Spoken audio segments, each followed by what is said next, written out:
بسم اللہ الرحمن الرحیم وصلی اللہ علی النبی الکریم رب اشرح لی صدری ویسر لی امری واحلل عقدۃ من لسانی یفقہوا قولی۔ آج جون 2007 کی 23 تاریخ ہے۔ آج سے ہم درس قرآن کا سلسلہ شروع کر رہے ہیں۔ انشاءاللہ یہ سلسلہ پورے قرآن تک چلے گا۔ اللہ تعالیٰ مدد فرمائے۔ آج کے درس میں سورہ البقرہ ہے۔ البقرہ قرآن کی دوسری سورہ ہے۔ آپ جانتے ہیں کہ قرآن مسلم عقیدہ کے مطابق ورڈ آف گاڈ ہے، یعنی ریویلڈ بک ہے۔ محمد صلی اللہ علیہ وسلم پر یہ کتاب اتری۔ 610 AD میں قرآن کا اترنا شروع ہوا اور تقریباً 23 سال میں وہ پوری ہوئی۔ یہ ہے قرآن۔ موجودہ قرآن میں کل 114 سورتیں ہیں۔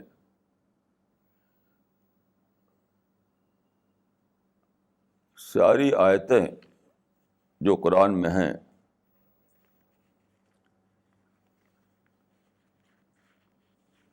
قرآن میں کل 114 سورتیں ہیں، یعنی چیپٹرس۔ سورہ بقرہ جس کو آج ہم لے رہے ہیں اس میں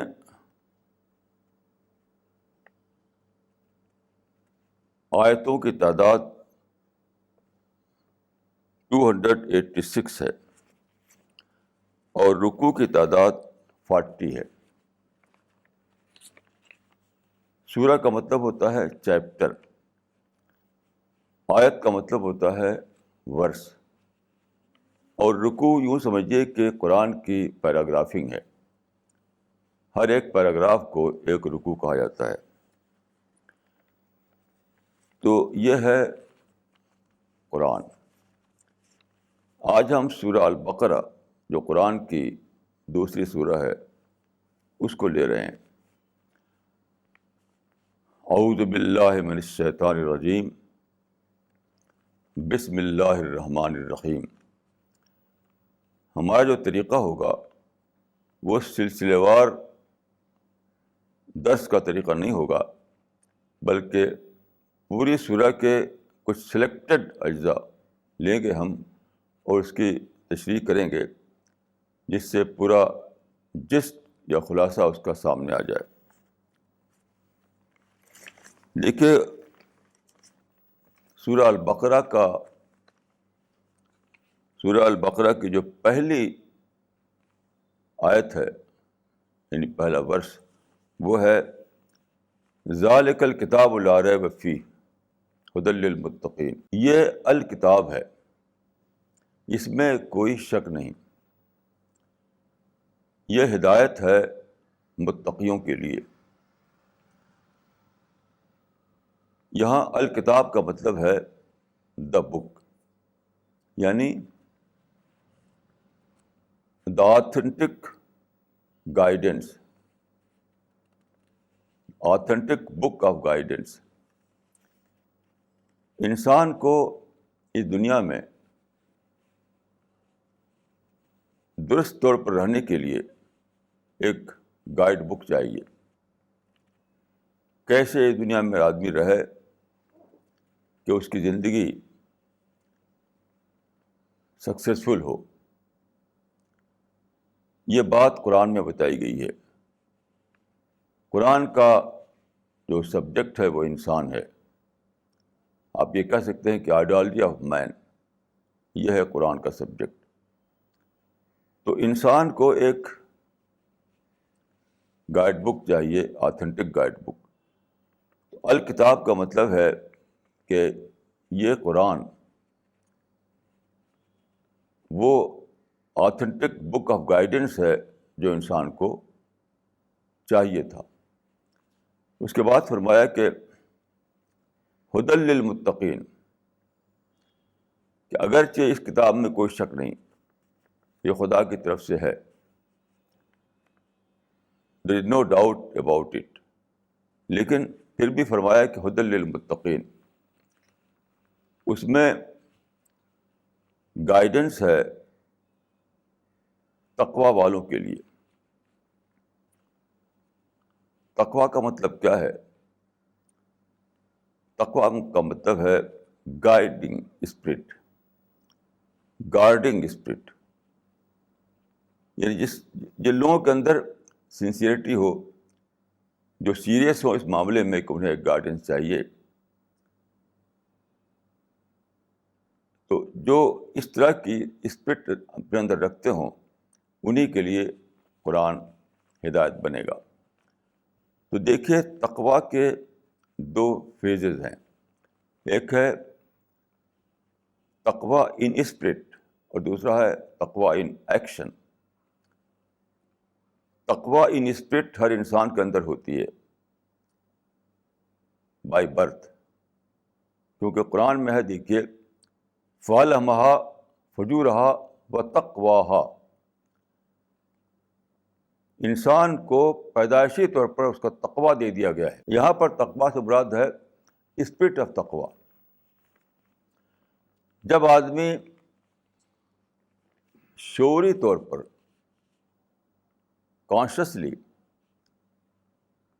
اس کو ڈسکور کرے اور خدا کی جو گائیڈ بک ہے اس کو مانے، خدا پر اور اس کے پرافٹ کو اپنا رہنما بنائے، تب اس کا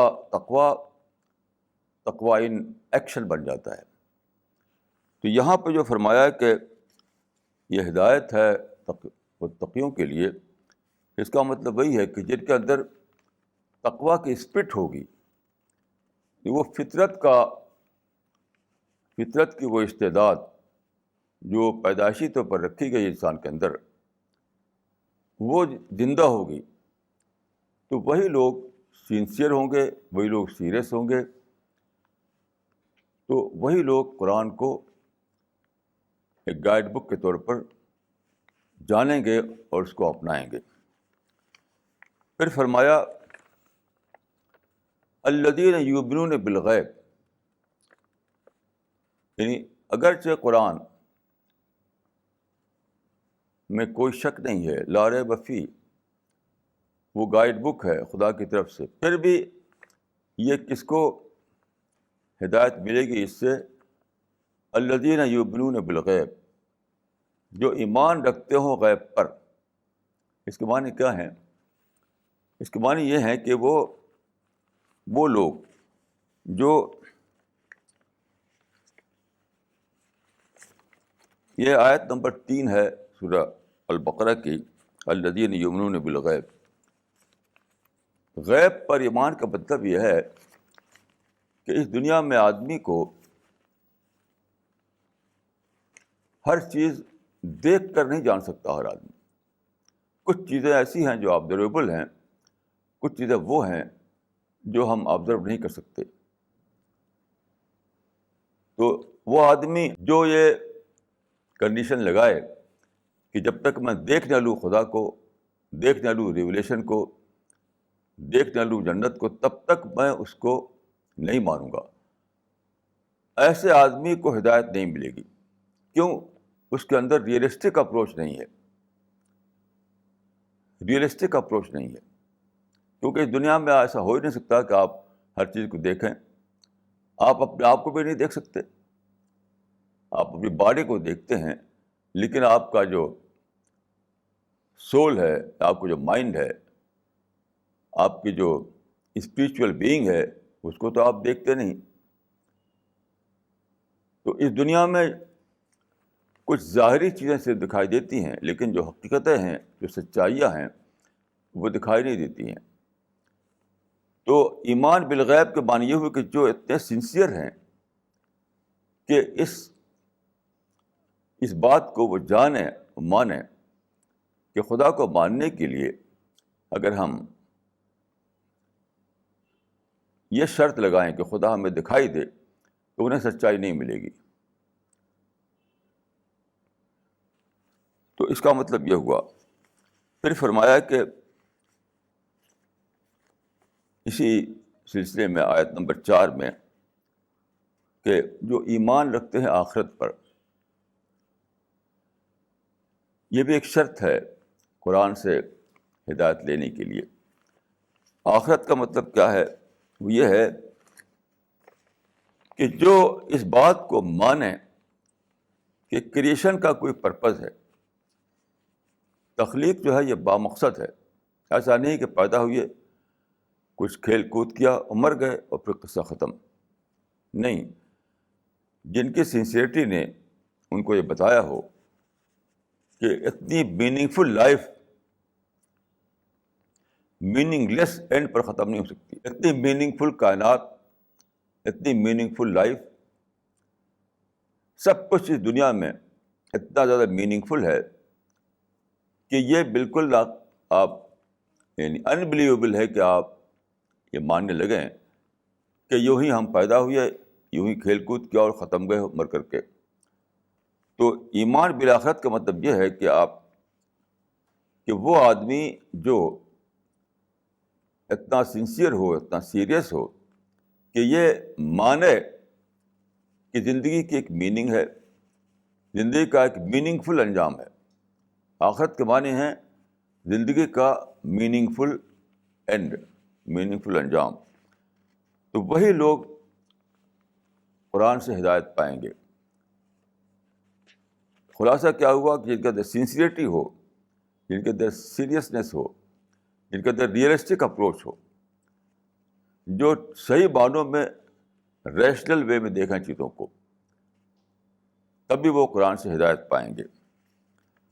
آگے دیکھیے، یا ایھا الناس اعبدوا ربکم. یہ عام خطاب ہے، سارے ہیومینٹی کو ایڈریس کیا جا رہا ہے. ورس نمبر 22 میں، یا ایھا الناس اعبدوا ربکم الذی، جس نے تم کو پیدا کیا ہے.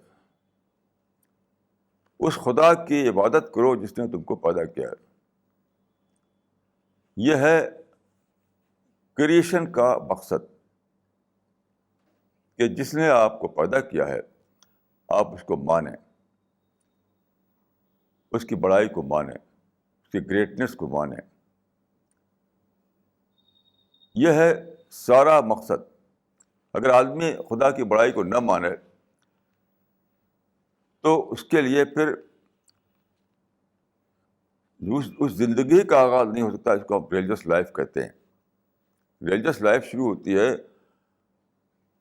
ایمان خدا پر لانے پر اور خدا کی عبادت کے لیے تیار ہونے پر. تو عبادت جو ہے وہ کسی فارم کا نام نہیں ہے. اے لوگوں عبادت کرو اپنے رب کی، اس کے معنی نہیں کچھ ریچولس ہیں، کچھ فارم ہیں، اس کو دہرا دو. یہ عبادت کا ریڈیوسڈ فارم ہے. یہ خدا کو انڈر اسٹیمیٹ کرنا ہے. عبادت جو ہے حدیث میں بتایا گیا ہے کہ عبد اللہ کانک تراہ. خدا کی عبادت اس طرح کرو جیسے کہ تم خدا کو دیکھ رہے ہو. یہ دیکھنا کیا ہے؟ یہ ہے ریزلٹ آف ریئلائزیشن. جب آپ غور کرتے ہیں اور ڈسکور کرتے ہیں کہ اس یونیورس کا ایک کریٹر ہے، وہ اس کا سسٹینر ہے، وہ لارڈ ہے اس کا، یعنی خدا کو اس کی تمام حیثیت کے ساتھ جب آپ ڈسکور کرتے ہیں تو کیا ہوتا ہے پریزنس آف گاڈ کا احساس ہوتا ہے آپ کے اندر. ایسا لگتا ہے کہ آپ خدا کے موجودگی کو محسوس کرنے لگتے ہیں. خدا کی موجودگی کو محسوس کرنے کے بعد آدمی کے اندر جو بیہیویئر ظاہر ہوتا ہے اسی کا نام عبادت ہے. آپ سوچئے کہ آدمی جب خدا کو اس طرح ڈسکور کرے, اس طرح ریئلائز کرے کہ اس کو خدا کی موجودگی کا احساس ہونے لگے, تو کیا کرے گا وہ؟ اس کے آگے سجدے میں گر پڑے گا, اس کے آگے جھک جائے گا, اس کو اکنالج کرے گا. تو عبادت دراصل خدا کو اکنالج کرنے کا دوسرا نام ہے. اس کا مطلب کیا ہوا کہ عبادت کا جو آغاز ہے, بگننگ ہے عبادت کی, وہ کیا ہے؟ Realisation of God, discovery of God.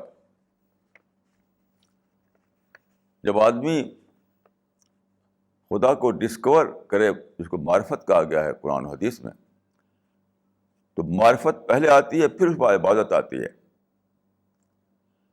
اگر آپ عبادت کو صرف ریچول کے معنی میں لے لیں تو اس لیے معرفت کی ضرورت نہیں ہوگی. معرفت کے بغیر بھی آپ ریچولس کو ادا کر سکتے ہیں, اس کے فارم کو ادا کر سکتے ہیں. لیکن وہ عبادت جس کو حدیث میں کہا گیا ہے کہ ایسی عبادت جیسے کہ تم خدا کو دیکھ رہے ہو, تو ظاہر ہے کہ وہ تو ریئلائزیشن کے بعد آئے گا, خدا کی ڈسکوری کے بعد آئے گا.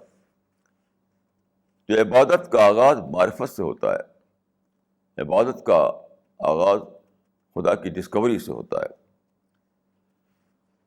اس کے بعد قرآن میں بتایا گیا آیت نمبر 25 میں کہ جو لوگ خدا کو ڈسکور کریں, خدا کی عبادت کریں,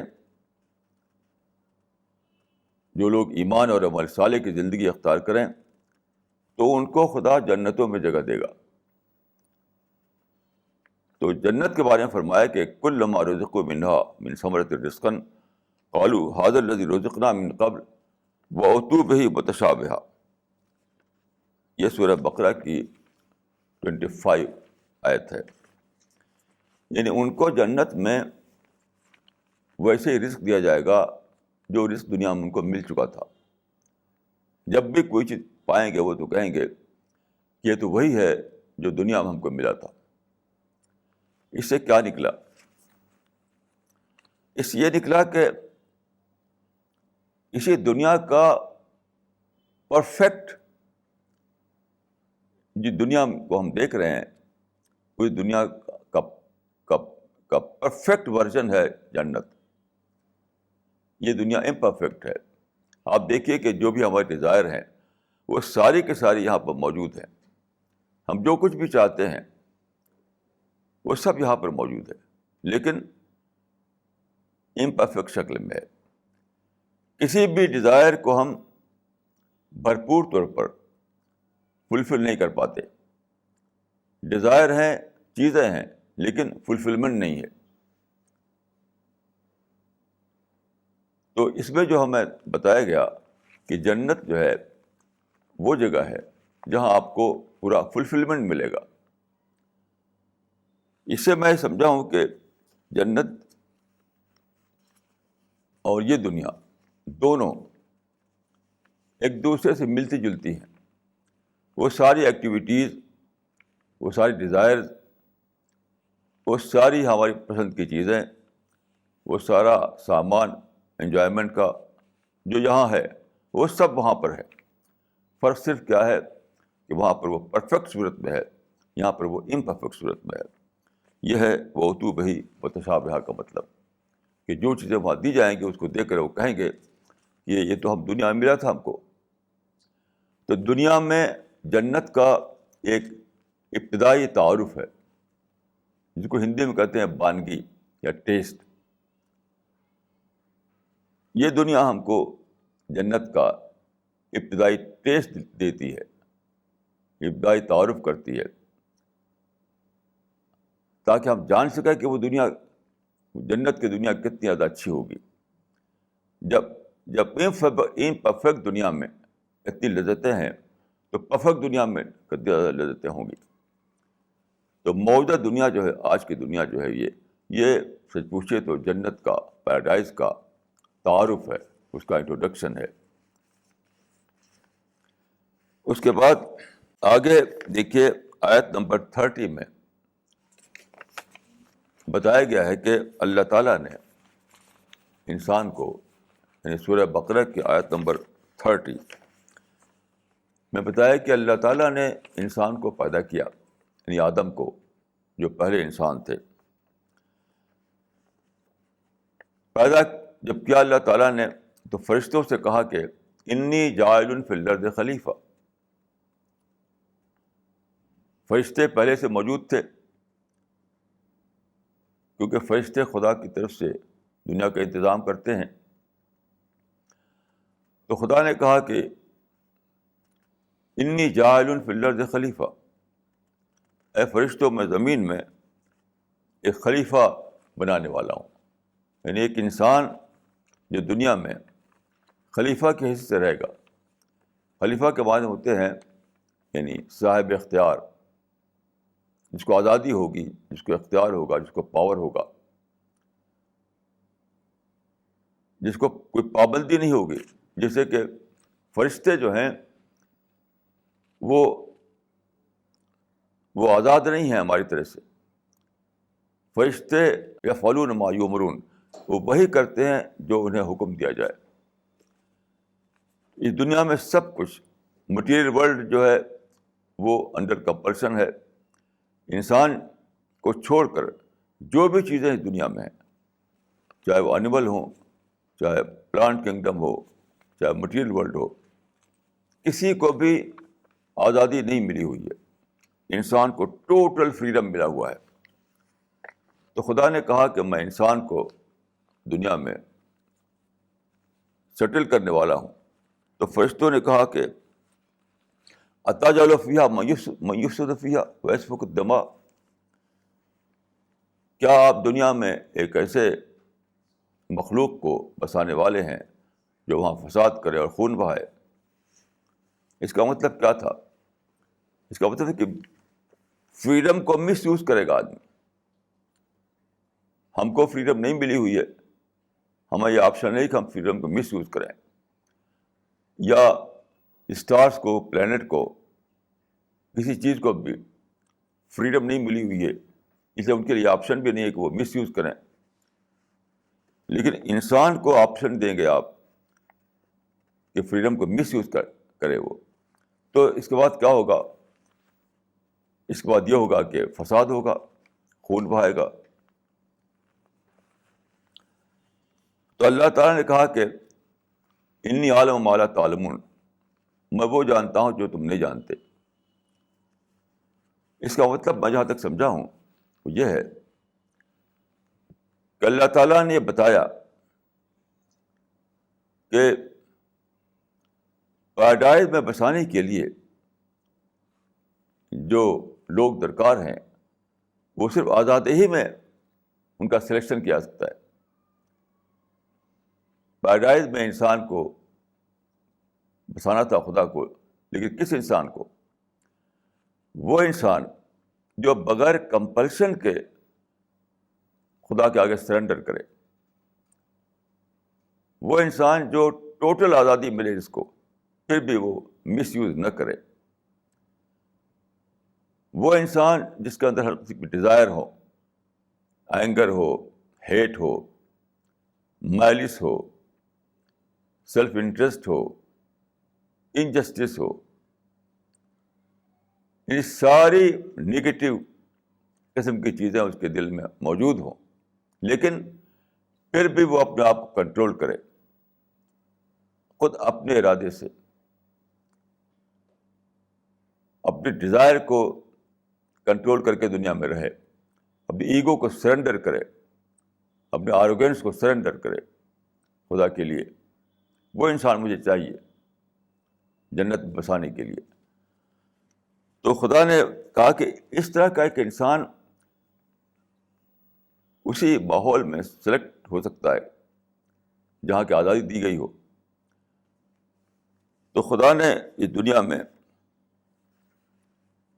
انسان کو رکھا اس لیے ہے کہ جنت کے لیے ڈیزرونگ کینڈیڈیٹ کا انتخاب کرنا ہے خدا کو. اور پھر اس کا جو کرائیٹیرین بتایا گیا ہے، بہت ہی جو کروشل کرائیٹیرین ہے، وہ کیا ہے؟ اللہ تعالیٰ نے آدم کو اور حوا کو پیدا کرنے کے بعد جنت میں رکھا اور کہا کہ تم اس میں سے سب کچھ کھاؤ پیو، فَكُلَا مِنْهَا رَغَدًا حَيْثُ شِئْتُمَا وَلَا تَقْرَبَا هَٰذِهِ الشَّجَرَةَ فَتَكُونَا مِنَ الظَّالِمِينَ. یہ ہے قرآن کی سورہ بقرہ کی آیت نمبر 35 کہ جنت میں ایک شجر ممنوعہ تھا، ایک فاربڈن ٹری. سب کچھ کھلی ہوئی تھی جنت ہر طرف. انسان کو آزادی تھی کہ جو چاہے کھائے، جس طرح سے رہے، لیکن ایک فاربڈن ٹری تھا کہ اس کا پھل نہ کھانا. بس اگر پھل کھا لیا تو تم ظالم بن جاؤ گے. میں سمجھتا ہوں کہ یہ اللہ تعالیٰ نے جو کیا تو پورے انسانوں کو لیسن دینے کے لیے اس کروشل کرائیٹیرین کیا ہے جس کے بعد آدمی جنت کے لیے سلیکٹ کیا جائے، وہ یہی ہے کہ اپنے ڈیزائر کو کنٹرول کرنا. قرآن میں بتایا گیا ہے کہ آدم کے اندر جو ٹیمپٹیشن آیا ان کے اندر کہ اس میں کوئی بہت بڑی بات ہوگی، چلو کھاتے ہیں اس کو. تو اگرچہ خدا نے منع کیا تھا لیکن ٹیمپٹیشن کے آگے وہ ریسسٹ نہیں کر سکے اور کھا لیا اس کو، پھر وہ نکال کر یہاں بھیج دیے گئے. تو میں سمجھتا ہوں کہ ایک کروشل ٹیسٹ ہے، وہ ہے ٹیمپٹیشن کو کنٹرول کرنا. جو کروشل ٹیسٹ ہے، ڈیزائر پر کنٹرول، ٹیمپٹیشن پر کنٹرول، اپنی ایگو پر کنٹرول، اپنے اینگر پر کنٹرول، یعنی سیلف کنٹرول جو ہے یہی کروشل ٹیسٹ ہے انسان کا اس دنیا میں. کیونکہ انسان کو آزادی دی گئی ہے تو چاہے تو وہ کچھ بھی کرے، کسی کو مارے، کسی کو گالی دے، کسی کو برا چاہے، کچھ بھی کر سکتا ہے وہ.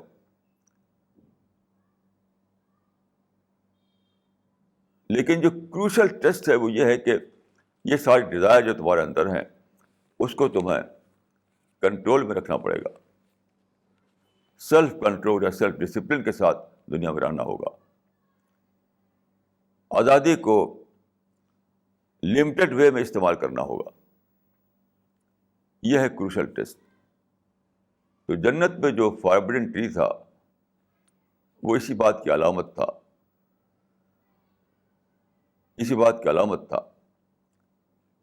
کہ تمہارا ٹیمپٹیشن چاہے گا کہ اس کو کھا لے، اس کا پھل، اندر یہ جذبہ آئے گا کہ اس کا پھل کھا لیں ہم، وہاں تمہیں کنٹرول کرنا ہے. تو اس دنیا میں بہت سارے فاربڈن ٹری ہیں، بہت ساری چیزیں ہیں جو ہمیں نہیں کرنا ہے.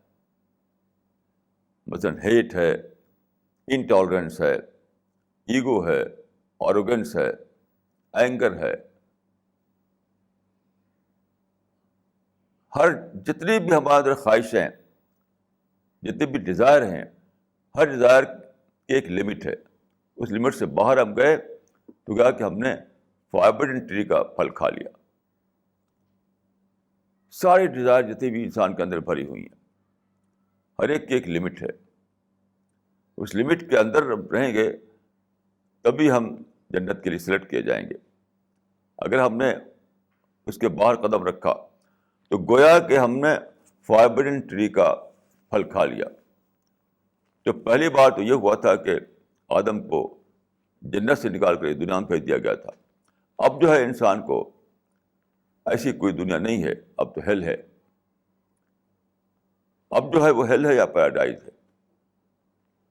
اب یہاں جو ٹیسٹ ہے اس ٹیسٹ میں صرف دو چیزیں ممکن ہے کہ جو لوگ ٹیسٹ میں پورے اتریں گے ان کے لیے پیراڈائز ہے، اور جو ٹیسٹ میں پورے نہ اتریں ان کے لیے ہیل ہے. اس کے بعد جو بہت ہی امپورٹنٹ بات آیت نمبر 36 میں کہی گئی ہے، سورہ بقرہ کی آیت نمبر 36، کہ خدا نے ایک بہت ہی بڑی ایڈوائس دی آدم کو، آدم کے ذریعے سے پوری ہیومینٹی کو. وہ ہے شیطان کے بارے میں کہ بعضکم لبعض عدو. یہ شیطان ہے، یہ تمہارا دشمن ہے. تمہیں اس کو اپنے دشمن کے روپ میں لینا ہے، دوست کے روپ میں نہیں لینا ہے.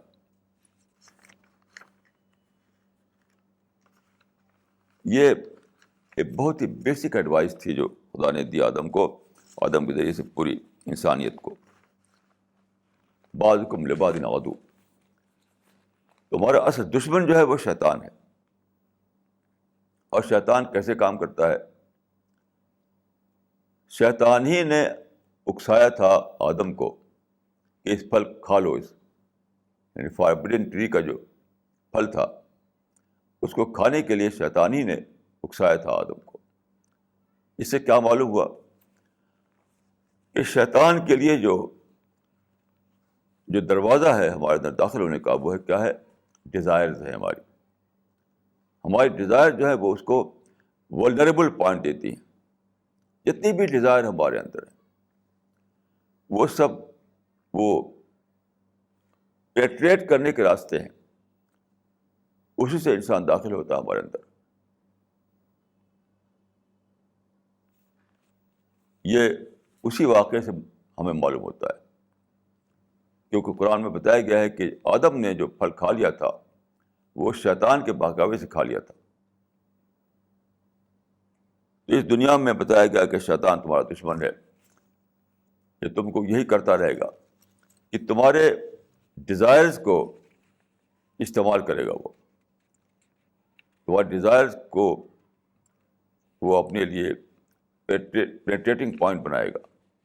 یہاں تم کو چوکیدار رہنا ہے، چوکیدار بن کر رہنا ہے، شیطان کو اپنا دشمن سمجھنا ہے. اگر تم نے بھول کی، جیسا کہ آدم سے بھول ہوئی تھی، تو آدم کو تو صرف یہ سزا ملی تھی کہ ان کو یہاں تو بھیج دیا گیا دنیا میں. اب یہ دنیا نہیں ہے، اب تو یا تو جنت ہے یا ہیل ہے. ایک بار شیطان کے بہکاوے میں آنے سے آدم کو جنت سے نکال کر دنیا میں بھیج دیا گیا تھا. اب یہاں پر جو لوگ شیطان کے بہکاوے میں آئیں گے، اپنی ڈیزائر کو کنٹرول کرنے میں جو فیل ہو جائیں گے شیطان کے بہکاوے کی وجہ سے، تو اب تو یہاں کے بعد یا تو ہیل ہے یا پیراڈائز ہے. اب وہ نہیں ہے کہ وہ کوئی اور دنیا میں ان کو بھیج دیا جائے، کیونکہ امتحان ایک بار ہوتا ہے، دوسری بار امتحان نہیں ہونے والا ہے. اس کے بعد آیت نمبر 45 میں ایک بہت ہی پازیٹیو ایڈوائس دی گئی انسان کو. وہ تھی استعینوا بالصبر والصلاۃ. یعنی جو بیہیویئر مطلوب ہے انسان سے اس دنیا میں، اس میں آدمی کے لیے مدد کس چیز سے ملے گی؟ وہ ہے نماز اور صبر. استعینوا بالصبر والصلاۃ. کہ خدا یہ چاہتا ہے کہ اس دنیا میں آدمی ڈسپلن کے ساتھ رہے، سیلف کنٹرول کے ساتھ رہے، وہ اپنے ڈیزائر کا شکار نہ ہو، وہ شیطان کے بہکاوے کا شکار نہ ہو. تو یہ زندگی جو گزارنی ہے دنیا میں انسان کو، اس کا ایک پازیٹیو فارمولا بتایا گیا آیت نمبر 45 میں. استعینوا بالصبر والصلاۃ. تم مدد چاہو صبر سے اور نماز سے. دیکھیے دو لفظ جو ہے سارے قرآن کا خلاصہ اس میں ہے. صلاۃ کیا ہے؟ خدا سے قریب ہونے کی کوشش. نماز جو ہے یا صلاۃ جو ہے وہ کیا ہے؟ میٹنگ پوائنٹ ہے. میٹنگ پوائنٹ کیسے ہے؟ خدا آل پاورفل ہے، اور اس کے مقابلے ہم صرف ہیلپ لیس کی پوزیشن ہماری ہے، ہیلپ لیس کی پوزیشن ہے. خدا قادر ہے، ہم عاجز ہیں. خدا خالق ہے، ہم مخلوق ہیں. تو جب ہم نماز میں خدا کا کے جھکتے ہیں اور سجدہ کرتے ہیں تو گویا کہ ہم اپنی حیثیت اصلی پہ اپنے آپ کو اس حیثیت پہ پہنچاتے ہیں جو خدا کے مقابلے میں ہماری حیثیت ہے. خدا کے مقابلے میں ہماری حیثیت کیا ہے؟ ہم مخلوق ہیں، ہم عاجز ہیں، ہم ہیلپ لیس ہیں، ہم ٹیکر ہیں اور خدا گیور ہے. تو نماز میں جب آدمی جھکتا ہے، رکوع کرتا ہے، سجدہ کرتا ہے، تو گویا کہ وہ اپنے آپ کو اس پوزیشن میں پہنچاتا ہے جہاں کہ واقعتاً اس کی پوزیشن ہے. وہیں پر خدا سے اس کی میٹنگ ہوتی ہے. تو خدا سے میٹنگ کے معنی کیا ہیں؟ خدا سے برابر طاقت لیتے رہنا. نماز اگر آدمی اپنی زندگی میں شامل کرے ایک لیونگ عبادت کے طور پر، تو خدا سے اس کا کنٹیکٹ بن جاتا ہے. پھر کیا ہوتا ہے؟ خدا کی طرف سے اس کے انسپریشن آتے ہیں، خدا کی طرف سے فرشتے آتے ہیں، خدا کی طرف سے برابر اس کو مدد پہنچتی رہتی ہے. پھر وہ اس قابل ہو جاتا ہے کہ دنیا میں اسٹینڈ کر سکے. وہ جو زندگی گزارنی ہے آدمی کو، اس زندگی کے لیے طاقت اگر کہیں سے ملتی ہے تو وہ خدا کی طرف سے ملتی ہے، اور اس کا ذریعہ نماز ہے. نماز کے معنی ریچول نہیں، نماز کسی ریچول چیز کا نام نہیں ہے، کسی فارم کا نام نہیں ہے. نماز اس بات کا نام ہے کہ آدمی خدا کو ریئلائز کرے، خدا کو ڈسکور کرے، اور پھر خدا کے جھک جائے. جب جس طرح جھکتا ہے آدمی خدا کے آگے، تو اسپریچول لیول پر اس کا کنٹیکٹ خدا سے بن جاتا ہے. چنانچہ حدیث میں آتا ہے کہ یناجی ربہ، خدا سے اس کا وسپر شروع ہو جاتا ہے، وسپر، سرگوشی. تو نماز، حقیقی نماز جو ہے، اسپرٹ والی نماز جو ہے، وہ آدمی کو خدا سے ملاتی ہے، آدمی کو وہاں پہنچاتی ہے جہاں خدا سے اس کا کنٹیکٹ ہو جائے، وسپر شروع ہو جائے، وہ خدا سے انسپریشن لینے لگے، خدا سے اس کو طاقت ملنے لگے. اس کے بعد سے صبر جو ہے، استعینوا بالصبر والصلاۃ. دیکھیے صبر جو ہے، صبر کے بغیر آدمی سچی نماز نہیں پڑھ سکتا. صبر کے بغیر آدمی سچی نماز نہیں پڑھ سکتا. کیوں؟ ہر وقت اس دنیا میں ڈسٹریکشن ہے، ہر وقت ڈسٹریکشن سے اپنے کو بچانا ضروری ہے تاکہ کنسنٹریشن آپ کا نہ ہٹے، آپ کا جو ٹارگیٹ ہے وہ نہ ہٹے. تو اپنی سوچ کو خدا پر باقی رکھنا، اپنی سوچ کو کنسنٹریٹ کرنا خدا کے اوپر، یہ تب ممکن ہوتا ہے جب آپ ڈسٹریکشن سے بچائیں اپنے آپ کو. وہ ساری چیزیں جن سے منع کیا گیا اسلام میں، وہ سب کیا ہے؟ وہ ڈسٹریکشن ہے. ڈسٹریکشن ہے. وہ ڈسٹریکشن کی دو شکلیں ہیں. ایک وہ جو چیزیں بالکل حرام ہیں، جیسے شراب پینا. تو کچھ چیزیں وہ ہیں جو حرام کر دی گئی ہیں. تو شراب کیا ہے؟ ڈسٹریکٹ کرتی ہے آپ کو، آپ کے مائنڈ کو ہٹاتی ہے، مائنڈ کو دوسری طرف لے آتی ہے، آپ کی کنسنٹریشن کو ڈسٹرب کرتی ہے. لیکن اور چیزیں بھی اسی درجے میں ہیں جو حرام تو نہیں ہے لیکن وہ ڈسٹریکٹ کرتی ہیں، جیسے کھیل کود ہے اور انٹرٹینمنٹ کلچر ہے. اور آج کل جو ہے آؤٹنگ اور شاپنگ اور پارٹی، یہ ساری چیزیں ڈسٹریکٹ کرتی ہیں آدمی کو. اسی لیے کہا گیا ہے کہ سادہ زندگی اختیار کرو. اسلام میں بہت زیادہ زور دیا گیا ہے سادہ زندگی پر. جب تک آپ سادہ زندگی نہ اختیار کریں، ہر وقت ڈسٹریکشن ہوتا رہے گا. سادہ زندگی کی ضرورت اسی لیے ہے کہ ڈسٹریکشن سے اپنے آپ کو بچانا. تو اس کے لیے صبر چاہیے. ہر وقت جو چیزیں ہوتی ہیں اس کی طرف آپ کو دل جانا چاہے گا، آپ کو روکنا پڑے گا یہ سوچ کر کے کہ یہ سب ڈسٹریکشن والی باتیں ہیں، میرا کنسنٹریشن ہٹ جائے گا خدا سے، تو پھر میری نماز نہیں ہوگی. ایک ایسا آدمی جو روزانہ طرح طرح کی چیزوں میں بزی ہو، ہر وقت اس کا ڈسٹریکشن ہوتا رہتا ہو، تو ظاہر ہے کہ اس میں یکسوئی نہیں ہوگی، کنسنٹریشن نہیں ہوگا. تو جب نماز کے لیے کھڑا ہوگا تو ریچول کے طور پر نماز پڑھ لے گا، وہ بس فارم کو دہرا لے گا وہ. تو سچی نماز پڑھنے کے لیے ضروری ہے صبر. اور صبر کیوں ضروری ہے؟ کہ صبر ہی کی وجہ سے آپ ایسا ہوتا ہے کہ آپ اپنے آپ کو ڈسٹریکشن سے بچاتے ہیں، ڈسٹریکشن سے بچاتے ہیں. کیونکہ آپ کو شوق ہوگا چلو شاپنگ کریں، چلو آؤٹنگ کریں، چلو پارٹیوں میں چلیں، چلو ہو ہا کریں، گاسپ کلچر چلائیں. یہ سب کیا ہے؟ ڈسٹریکشن ہے. بیسک نیڈ کے سوا جو کچھ بھی آدمی مشغول کرتا ہے اپنے آپ کو، وہ سب ڈسٹریکشن ہوتا ہے.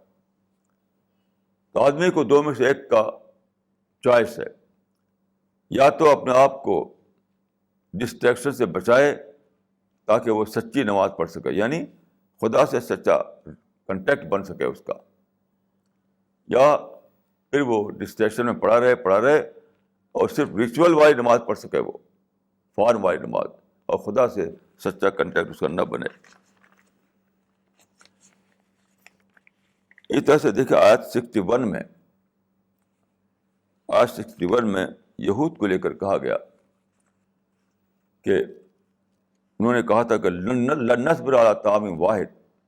ان سے کہا گیا تھا کہ تم سادہ کھانا کھاؤ اور خدا کے کام میں زیادہ وقت دو. حضرت موسیٰ نے کہا تھا ان سے، انہوں نے کہا کہ لن نصبر علی طعام واحد، ہم ایک کھانے پر صبر نہیں کر سکتے. یہاں ایک کھانے کے معنی کیا ہے؟ سمپل کھانا. لن نصبر علی طعام واحد. تو یہود نے یعنی بنی اسرائیل نے حضرت موسیٰ سے کہا کہ یہ تو ہم نہیں کر سکتے، ایک کھانا کھائیں اور بس. ایک کھانا جو قرآن میں آیا ہے لفظ، اس کا مطلب سمپل کھانا.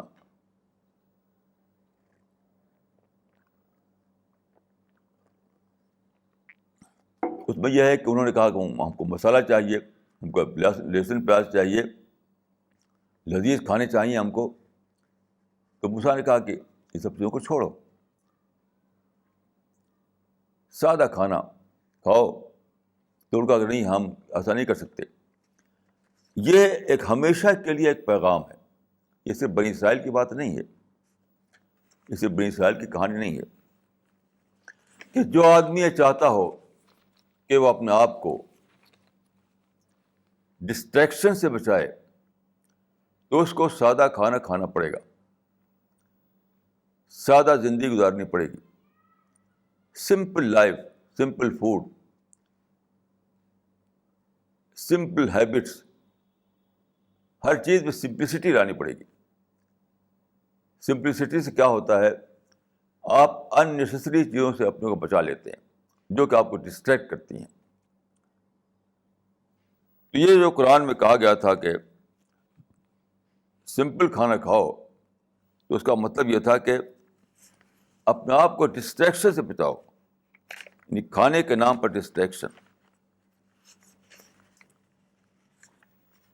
پھر آیت نمبر 80 میں یہود کے بارے میں بتایا گیا کہ وہ کہتے تھے کہ لن تمسنا النار الا ایاما معدودہ، ہم کو آگ صرف چند دن چھوئے گی.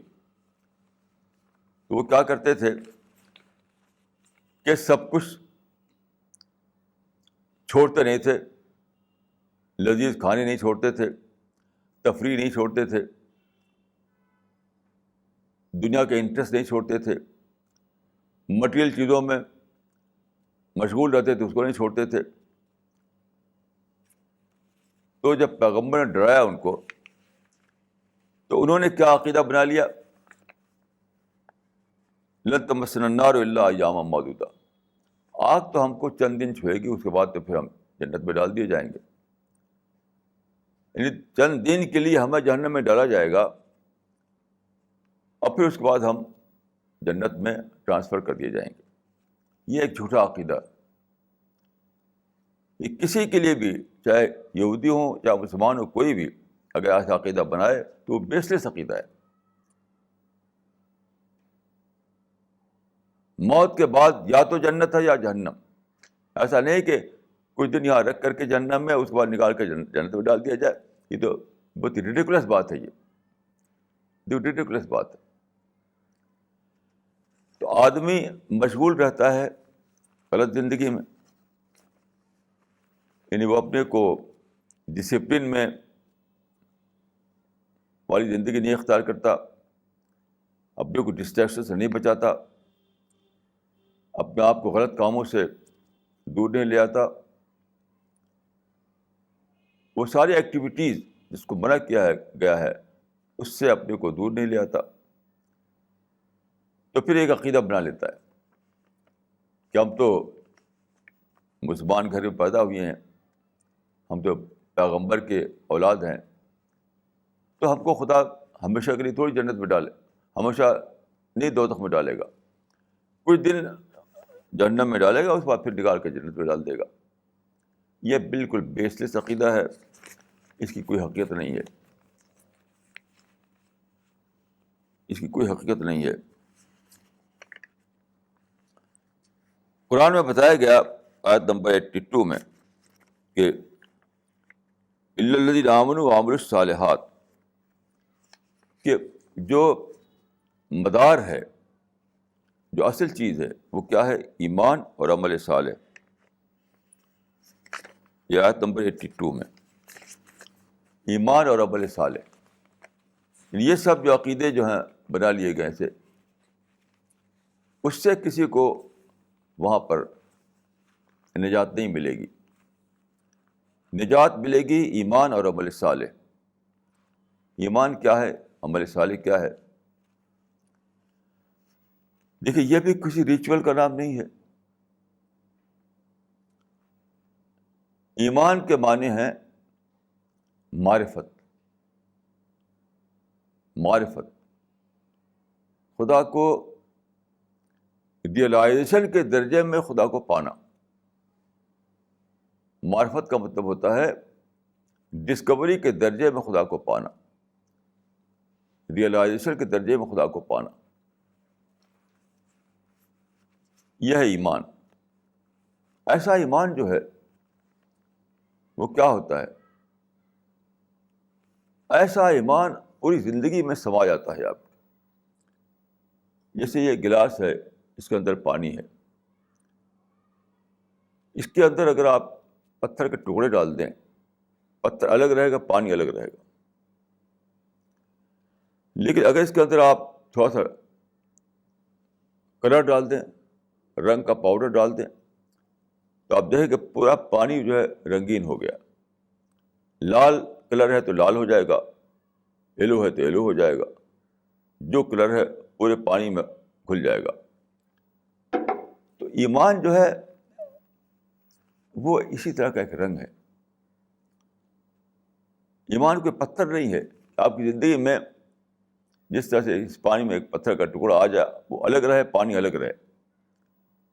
ایمان ایسی چیز نہیں ہے کہ ایمان الگ ہے, آپ کی زندگی الگ ہے.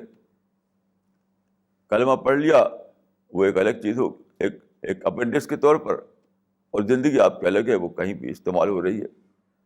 نہیں, ایمان وہ ہے جو پوری زندگی میں سما جائے.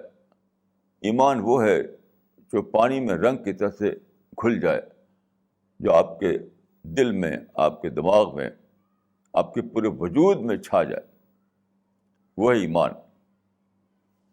اور جب اس طرح سے کسی کو ایمان ملتا ہے، اسی کے نتیجے کا نام ہے عمل صالح.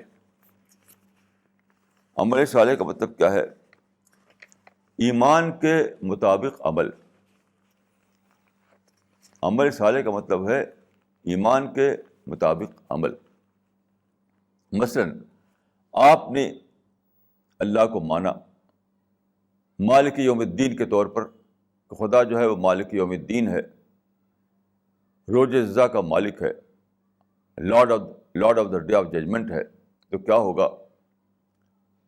آپ کو ہر وقت یہ احساس رہے گا کچھ بھی کرتے ہوئے کہ مجھے خدا کے سامنے کھڑا ہونا ہے. جب دل میں کوئی بری بات سوچیں گے آپ، تو فوراً آئے گا کہ مجھے خدا کے سامنے کھڑا ہونا ہے. منہ سے کوئی بات نکالیں گے تو فوراً آپ سوچیں گے کہ مجھے مالک یوم الدین کے سامنے کھڑا ہونا ہے. جب بھی کوئی آپ کام کریں گے تو فوراً آپ سوچیں گے کہ کیا میں اس کام کے لیے خدا کے آگے کوئی جسٹیفیکیشن پیش کر سکتا ہوں. یہ ہے ایمان. ایمان آپ کی زندگی کو پوری طرح سے اپنے قبضے میں لے لیتا ہے. تو وہ ایمان جو پانی میں پتھر کی طرح، وہ ایمان نہیں ہے. وہ تو ایک ریچول ٹائپ کی چیز ہے. وہ ایمان جو پانی میں رنگ کی طرح کھل جائے، وہی سچا ایمان ہے. ایسا ایمان لانے کے بعد آدمی کی زندگی اسی کے مطابق ڈھل جاتی ہے. یہی عمل صالح. عمل صالح کا مطلب ہے ایمان کے مطابق زندگی کا ڈھل جانا. ایمان میں جو باتیں آدمی نے مانی ہے، اسی کے مطابق زندگی کا ڈھل جانا. یہ ہے ایمان اور عمل صالح کا تعلق.